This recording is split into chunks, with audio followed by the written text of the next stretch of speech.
I'm just being real with you. I'm from LA. Keep it real. You know what I'm saying? So if you're wearing the wrong color, you can easily get pressed. If you look like Steve Urkel, you can easily get pressed. I'm born and raised in LA. Specifically speaking, I'm from the jungles. If you've seen Train Today, you know where I'm from. I gang banged for over 10 years. I believe that most of these need to go. I'm sorry, we're gonna have to destroy and rebuild. Go ahead. Oh, what up, man? I didn't know that was you. Yes, sir. Yes, sir. Yes, sir. I'll ask you. All right. Give me the mic, kid. 1 moment. Give him the mic. Give him the mic. Give him the Can you mic. the mic, please? Yo, sir. My name is Deion. I'm born and raised in Los Angeles. Doc, I got a question for you. I'm under the firm opinion that we need to destroy and rebuild. Okay. Some of this, damn, forgive me, I'm a little nervous. Take your time. Take your time. I believe that half, if not most of these need to. I'm just being real with you. I'm from LA. Keep it real. You know what I'm saying? So if you're wearing the wrong color, you can easily get pressed. If you look like Steve Urkel, you can easily get pressed. I'm born and raised in LA. Specifically speaking, I'm from the jungles. If you've seen Train Today, you know where I'm from. I gang banged for over 10 years. I believe that most of these need to go. I'm sorry, we're gonna have to destroy and rebuild. Until you change the way we think, you won't change nothing else, and that sounds beautiful. I love it. But nah, man, I know too many that I'd kill if I had a on me right now, and I'm just being real with you. That's all you wanted to say? That was it? Yes. Question. Yes, it was. As far as my question, do you agree with that or do you disagree with that? Right. What? I disagree and I agree. Let me explain. Talk to him. I feel like some of y'all feathers is ruffled. My bad. Okay, for sure. I'm just saying what y'all Somebody get that brother a Ritalin pill. I'm big with you. At some point, there will be armed physical combat. But that's the final stage of a revolution, never the first. So there may come a time where we may have to consider such means, but not at this time. At this time, we need to intellectually differentiate between who's loyal to the race and who's not, and move out that way. And the reason why I'm being so careful, because even Nellie Fuller in a compensatory code book speaks of what you're speaking of. But he cautions, as I do, that we shouldn't be so quick to say that we want to eliminate African people, because we are so influenced by self-hate. Who is to make the decision that somebody is to live or die? I'm saying that that is down the road. We are not serious enough. We are not sophisticated enough.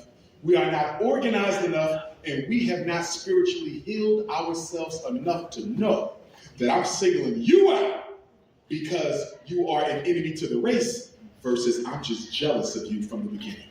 You see, so we have too much self-hate, too much psychological trauma, too much intergenerational emotional damage for us to be speaking in those terms at this time. There needs to be a lot of spiritual growth. There needs to be a lot of psychological healing. There needs to be more emotional discipline before we can have a serious conversation around who lives and who dies. Black power. Who's my member? Hi, Dr. Umar. Peace, King. So I've recently heard you say that the powers that be, the government, whoever, they plan to occupy the Black Power movement. Recently, the NAACP has pledged $200 million to Black-owned businesses. Okay. Do you think that's the start of this? Well, they've been occupied the Black movement. I mean, J. Edgar Hoover was hired to destabilize the Honorable Marcus Garvey's movement. So that's over 100 years ago. So they've been occupied. They ain't never left. I read an article maybe 15, 20 years ago that said that the FBI tripled its manpower in the Black community, undercover agents. Half y'all probably undercover agents. You see what I'm saying? So they already there. You know, as far as the NAACP goes, right? I know a lot of good people in the NAACP.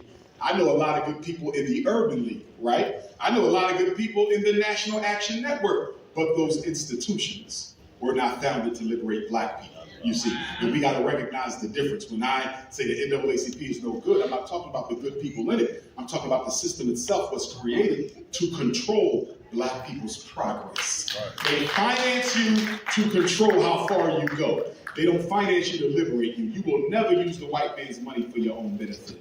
You will always pay a price for doing it. But we got to stay focused on what we got to do. We can't get so caught up in what the white man is doing that we don't act. Because some of us get so bogged down in the information and the negativity of the white power structure's agenda that we throw our hands up and say there's nothing we can do against the system. We can't go there. You know, if you get to the point where the information is killing your motivation, then put the damn books down. Because at the end of the day, we got to struggle and we got to organize. And we can't use the information as an obstacle to organization. Because I get a lot of brothers and sisters who would say, well, Doc, I want to participate in the freedom struggle, but I can't do it yet until I'm done reading these 10 books I just bought. Well, it might take you 10 years to finish the damn books. We ain't got time for you to finish the books.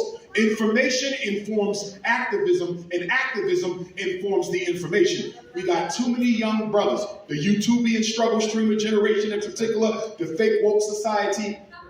All they want to do is know stuff, but they don't want to do anything. No solution. I could care less about how much you know if you're not going to do. I always say all the time, I could probably get more done with a Bible-toting, politically unconscious Negro who goes to church and worship a white Jesus. I might could work with him more than a Negro who read a library worth of books. Because once we done read a library worth of books, we think we're so intelligent that can't nobody tell us nothing.